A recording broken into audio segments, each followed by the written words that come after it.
Hey friends, how you doing there? Welcome back to Babylon Talmud. Today we studying Daf Nunei, Daf 55, Masechta Ksubis, friends.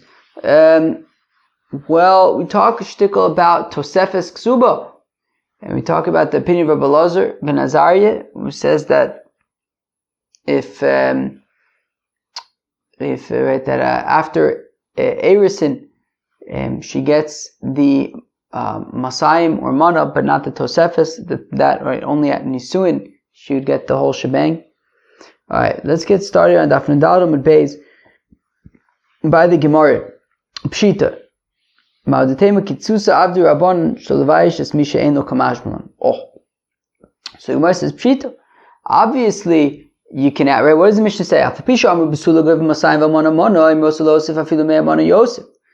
The Mishnah says that even though the baseline of the Ksubis is 200 or 100 respectively, if he wants to add on to that amount, even 100 times the amount, he can. So the Gemara says Pshita, obviously, you do whatever you want. If he wants to throw in the Brooklyn Bridge, he could do that too. But I may have thought to say that maybe the rabbis put a cap, a ceiling on it, so that it doesn't become a contest, that it's not embarrassing for somebody who can't afford to throw in the Brooklyn Bridge. Kamash Malon. So therefore we say no. If you want to throw in the Brooklyn Bridge, you could throw in the Brooklyn Bridge. And if somebody else can't afford the Brooklyn Bridge, they could throw in a different bridge. Or even no bridge at all. Says the Gemara. So Rotza Lichtov LaLokatani Rotza Lahosif. Okay. So it doesn't say if he wants to write for X amount. It says if he wants to add to it. The difference is the point is that it's like part of the Ksuba, right? It's Lahosif, that he's augmenting the Ksuba, not sort of making a separate sort of addendum to the Ksubis. No, he's incorporating this additional augmentation into the Ksubis. So, this supports Reb Evo Amar Reb Yanai, the Amar Reb Evo Amar Reb Yanai, T'nai Ksubis ki Ksubis dami, that the conditions of the Ksubis are like the Ksubis itself. So things like the Tosefes, right? Things that are added onto the Ksubis are treated like the Ksubis themselves, itself. Nafkamine. What's the practical difference over here? The Mocheres. Well, what if a woman sells her Ksuba? She's not just selling the Mana Masayim, she's selling the whole shebang.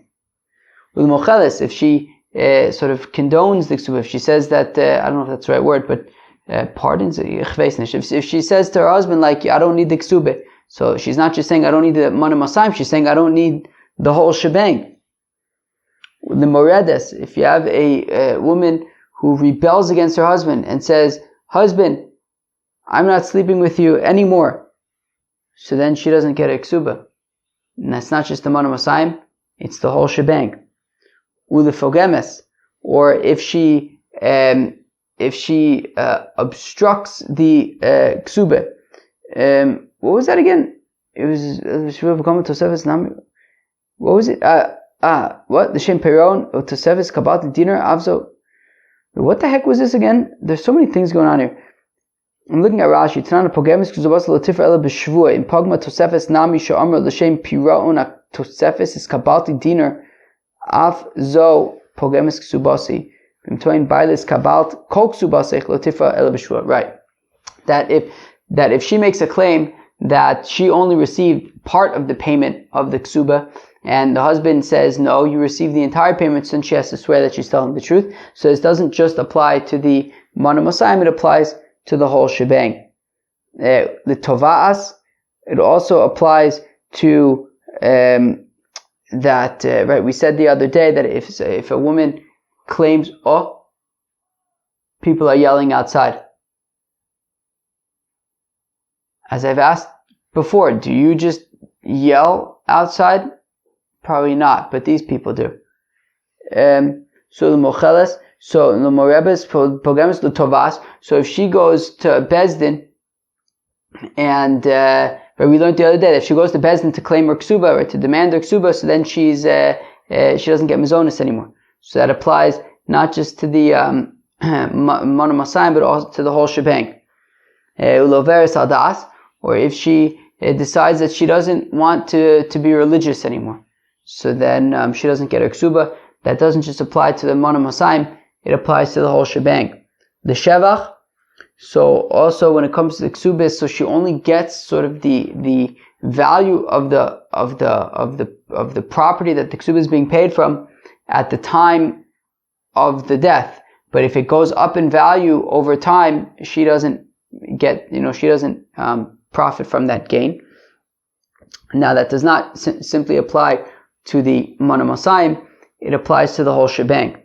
The Shvua, also Shvua I think is related to the pogemis that we talked about earlier, that like if she claims that she only received part of the ksuba, so that doesn't just apply to the Mana Masayim, it applies to the whole shebang.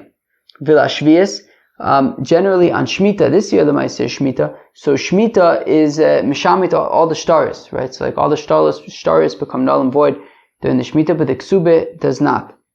And that doesn't just apply to the Mana Masayim, it applies to the whole shebang. Vila Kosev Konochosev Levanov, also if somebody writes like all of his property to his children, and then but he like reserves one property for like paying the ksuba, so then the ksuba can only be paid from that. So that doesn't just apply. So she can't claim anything from the rest of the from the children. She just kind of gets that property that he set aside for her, and that doesn't just apply to the Mana Masayim collection, but it applies to the whole shebang. That she can't collect any bit from like the rest of the estate, only from the part that was set aside for the ksuba. Legabus min akarko min aziboris, and that the ksuba is paid from the property, from sort of, there's like different kinds of properties. There's like high property, medium property, and lower property. It's paid from the lower property. B'chozmanchi b'veisavia, and as long as so collecting the ksuba from the ziboris, from karka from the ziboris, doesn't just apply to the Mana Masayim, it applies to the whole shebang. And also there's an afkamina between if she's collecting the ksuba from when she's in her father's house, or if she's in her late husband's house. If she's in her late husband's house, then she can collect the ksuba payment forever. Whereas if she's in her father's house, she has up to 25 years, and that doesn't just apply to the Mana Masayim, it applies to the whole shebang. And also for the Ksubas B'nindichin, right? Of course, that we've been learning about, that her Ksuba goes to her kids. It's not just the Mana Masayim that goes to the kids, but the whole shebang. Itmar, it was stated Ksubas B'nindichin. And this daf, there's just like a lot of like just stuff, like we just quoted like a lot of just randomo stuff. It's going to be a lot of very technical, randomo, stuffy stuff.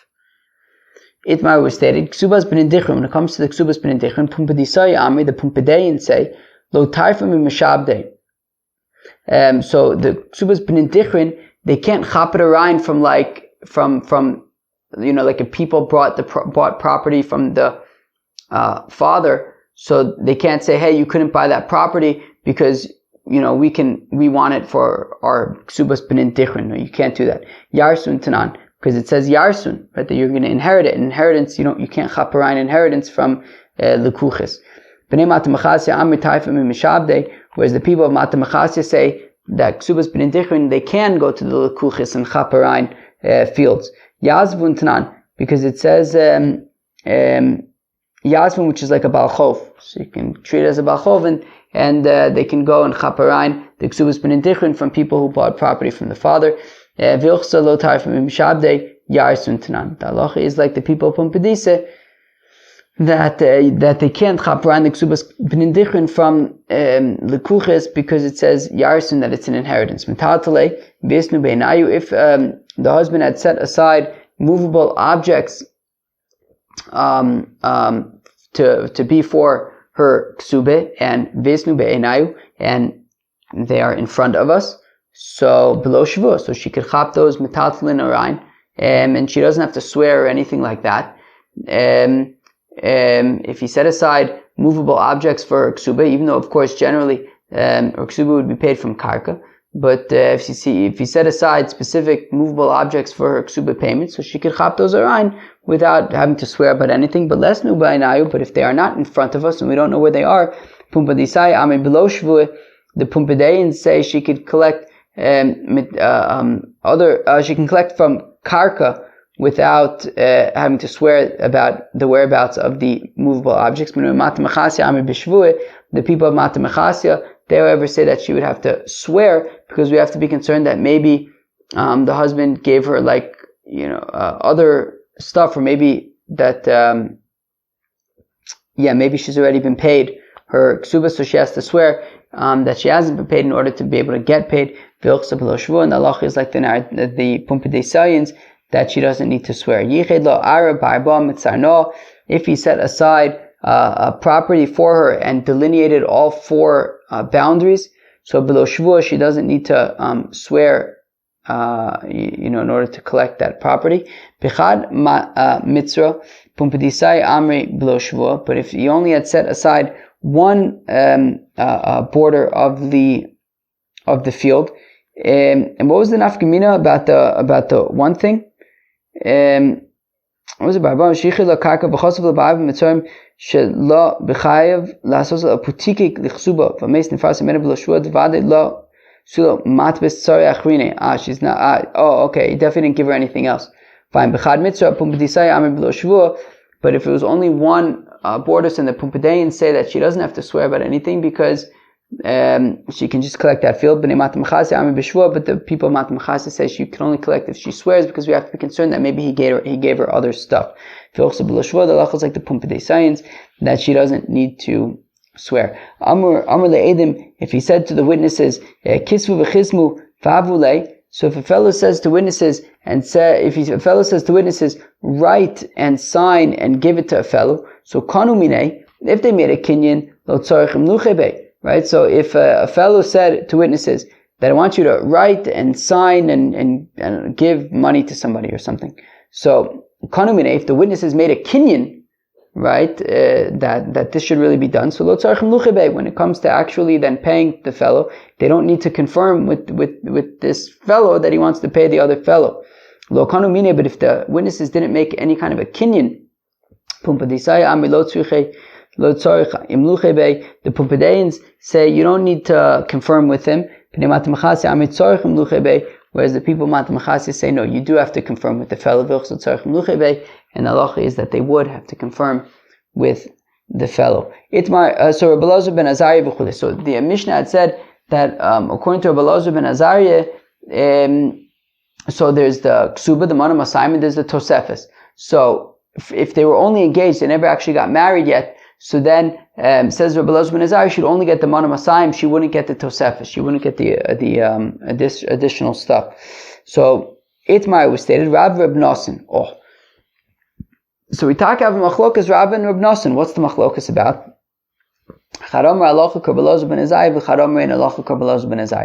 Machlokas is that one of them holds that the halacha is like Rabbi Elazar ben Azariah, that from Eresin she would only get Manam Asayim. But the other opinion is that the halacha is not like Rabbi Elazar ben Azariah, and that even from the Eresin she would get the whole shebang. Tisayim to Reb Nosson who Amar halacha Rabbi Elazar ben Azariah. So let's say that it's Reb Nosson who says that the halacha is like Rabbi Elazar ben Azariah. The Shamina de Reb Nosson, because we see that Reb Nosson's opinion is the Azu Basar Umdina, that he goes based on sort of assumptions. That the Mishnah says, because what does the Mishnah say? If we look back at the Mishnah on Daf Nun Daled Amud Beis, it says, Rabbi Elazar ben Azariah Omer min anisuin go v'esakol, from marriage she could chapara and everything. Min ha'erisin, but from engagement, besula go v'masayim b'amana mana, a besula collects 200 namana amana, but that's it. Shelo kosav lo ela amanas l'kon. So how come? Because look, the guy only wrote that, his assumption was, his evaluation was, I'm going to write these things and then we'll get married. But if they don't end up getting married, so you didn't write those things for them not to get married. So therefore, we're saying that it's Reb Nosson who holds like Rabbi Elazar ben Azariah, because Reb Nosson is in the Rabbi Elazar ben Azariah camp, which is the camp that over there the opinion is that we can go based on what the person's intention was, on what was going through his head. The Amr Ibn Nasin, that says Ibn Nasin halacha Reb Shimon Shazuri, that the halacha is like Reb Shimon Shazuri ben Mesukin with Trumas Meiser Shel Demai. The halacha is like Reb Shimon Shazuri when it comes to Mesukin, when it comes to a fellow who's in a dangerous situation. For example, if a fellow is going out on a long trip on a boat, and he says, write a get for my wife. So we can assume that it means not just write a get for my wife, but also give it to my wife. Even though he didn't say to give it, Misame was just, he meant to give it, but there's a lot going on. He's going out on a long trip on a boat, on an ocean. There was a lot going on. So he didn't say give it, but that was his intention. So we kind of try to assume what the fellow is talking about. Trumas Meiser Shel Demai, as well as if you have Trumas Meiser of Demai, right? So if you have Demai, and what's Demai? Demai is produce that you purchase from a fellow who we're not exactly sure, we're not 100% sure that he separated Trumas and Meisers. So, Meiser. And therefore we have to separate Meiser on our own. So you buy produce from this fellow, he's an Amaretz, you separate the Meiser on your own, and you give that Meiser to a Levi. Meiser goes to a Levi. The Levi, from the Meiser that he receives, he takes 10%, and that goes to the Kohen, and that's called Trumas Meiser. Now, this is only Demai, right? We're not exactly, we don't know for sure that we had to separate this stuff in the first place, especially because we say Rov Amei Aretz Ma'aser name, that most people end up separating Meiser anyways, meaning most of these people that we're not sure if they separate Meiser, most of them do separate Meiser. So we separated this Trumas Meiser, and that goes to the Kohen, and it's treated like Meiser, right? You can't eat it. If you're not a Kohen, you can't eat it. And then it gets mixed together with a whole bunch of Chulin. Now you have a situation of Meduma. So we say in that case, since it would be a big loss, since it would be a big loss to say that, you can't eat any of this stuff, so we say, look, because it was Trumas Meiser, we can assume that the guy probably separated it anyways. So we see that Reb Nosson seems to be going based on, assumptions, that we can go based on assumptions about people. So therefore, it makes sense that Reb Nosson would be in line with Reb Elazar ben Azariah, that we can assume that the fellow only added all this stuff to the Ksubis in order so that he'll get married. But if they didn't end up getting married, so then she wouldn't get all of these additional things. But now, you ready for this? Rav doesn't go based on assumptions. Rav doesn't go based on assumptions. Only Reb Nosson goes based on assumptions. Only Reb Nosson tries to get into the fellow's head to understand what he was thinking. Rav doesn't do such things. But it was stated, Matnas Shchiv Meira, Shekasu Ba Kinyan. Well, what's this talking about? Well, Shchiv Meira is a fellow who's on his deathbed. Now, there are certain halachas that only apply to somebody on their deathbed. So, for example, if he says, give such and such a thing to so-and-so, so while normally we would have to make a document and all that kind of stuff, we can just kind of trust him. We don't need to make a document or a kinyan or anything like that. So, but in this case, Hitaka wrote a document, right? What does it say? It says, Matnas Shchiv Meira, so a fellow, gave away epis, he was on his deathbed, so normally that would work. But Shekasu Ba Kinyan, but he actually wrote in it, he wrote a document and made a kinyan on it, and kind of made it official. Now, usually a Shchiv Meira doesn't need to make things official, but he did make things official. So now, and then he survives the Maisa. So, Rav Mishmei de Rav, Amri Arkova Atre Rochashe. Oh, guys screaming outside. So by the Besmedrash of Rav, they say, well, we basically have two things that we need to apply here. We need to apply the fact that he's a Shchiv Meira, and we also need to apply the fact that he, made a shtar and a kinyan in a manner that normally a healthy person would do. Ushmuel Amar, where Shmuel says, Lo yadaina ma'idun ba, I don't know exactly what to say about this. But Rav Mishmei de Rav Amri, they say by the Besmedrash of Rav, Arkva Tre Rachashe, that there's sort of both things applying here. What does that mean? It means Harei Kamat Nasbari, Harei Kamat Nashchiv Meira, that we have to apply the halachis of both a healthy person as well as a Shchiv Meira. because at the end of the day, he is a shchiv mirah, he's on his deathbed. On the other hand, he made a document and a kinyan in the manner that a healthy person would normally do. So arei kimat mizbar, when we say that it's a healthy person does, dim omar eno yochol lachzor bo, that if he ends up surviving, so he can't go back on it. Right? Normally by a shchiv mirah, if he's on his deathbed and he gives a gift to somebody, so that works. But if he makes a rally and he has a comeback and he turns around and he survives, so he could take it back. But if he made a kinyan on it, so then he can't go back on it. Right? Even though he's a shchiv mirah, if he made a kinyan in the manner that a healthy person would normally do, so he can't go back on it. Harei kaman shchiv mirah, when we say that it's like the gift of a shchiv mirah, Shim Omer halva osi leploni halva also leploni. That if he says that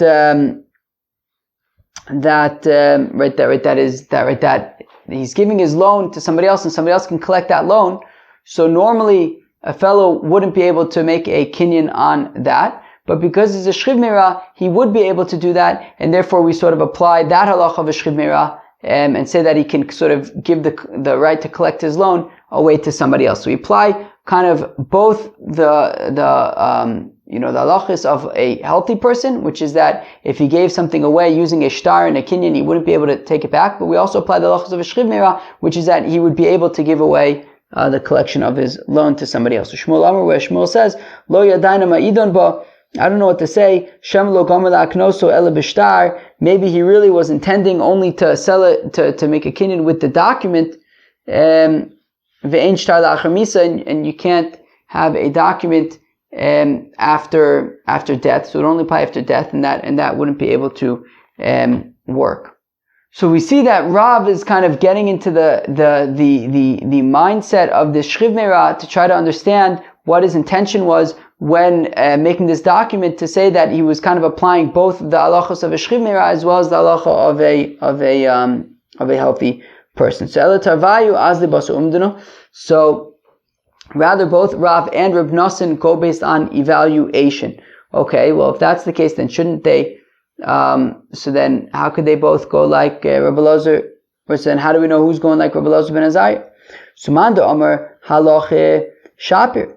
So according to so whichever one said that the halacha is like Rabbi Elazar ben Azariah, so that taka makes sense, right? Rabbi Elazar ben Azariah is going based on the guy's mindset, that his mindset was he only added these things under the condition that he would be getting married, and they didn't get married, so therefore you don't get these things. So whether it's Rav or Reb Nosson, whoever's saying like Rabbi Elazar ben Azariah, that makes sense, because they also say that it goes based on sort of the fellow's mindset. And according to the opinion who says that the halacha is not like Rabbi Elazar ben Azariah, but still we are going based on the fellow's mindset, because Hachanami here as well, Omdin Daitu, right? Even if you say here as well that after Erisin, she would already collect everything, because we're also getting into the fellow's head, Mishum Mikruve Daitu, Vayikarva Le Daita, that the point of writing the Tosefes was to foster close feelings, and that was accomplished. So therefore, even after Erisin, it already applies. So therefore, both Rav and Reb Nosson say that we go based on the fellow's evaluation, and the question is, what was the fellow's evaluation? The Rabbi Elazar way to explain it the Rabbi Elazar ben Azariah way to explain it would be that it's the evaluation that he was only intending to marry her. They didn't end up getting married, so therefore there's no Tosefes. But the Chacham way of understanding his intention was that he just wanted to get close with her by saying that he's going to give all these additional things, and that was accomplished, even if it's after Eris. And Yosef Rav Chanina Korah Kamid Reb Yanai. Rav Chanina Korah was before Reb Yanai. V'kama halacha Rabbi Elazar ben Azariah, and he was saying that the halacha is like Rabbi Elazar ben Azariah, that she only gets the Mona Mosayim from the Erisin. So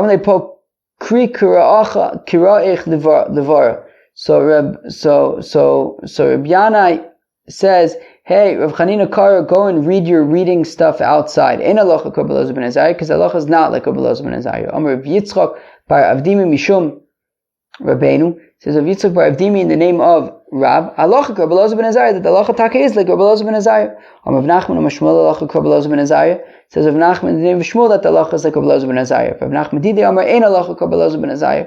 Rav Nachman himself, however, says that the halacha is not like Rabbi Elazar ben Azariah. V'na'adai mishmei Rav Nachman Amar halacha Rabbi Elazar ben Azariah. But the Na'adai in the name of Rav Nachman say the halacha is like Rabbi Elazar ben Azariah. I forgot the lot Rav Nachman. Even though Rav Nachman cursed Ve'omer and he said, "Kol dayana dedon Rabbi Elazar ben Azariah," that any judge who judges like Rabbi Elazar ben Azariah, hachi v'achi tahavi, that bad stuff should happen. Afilu achi, even so, halacha Rabbi Elazar ben Azariah. The halacha is nonetheless like halacha like Rabbi Elazar ben Azariah. Halacha l'maiseh, Rabbi Elazar ben Azariah, and halacha l'maiseh is like Rabbi Elazar ben Azariah. Friends, that was Afnun Hey of Masechet Ksubis. There was a whole lot of bunch of stuff in there. Peace out.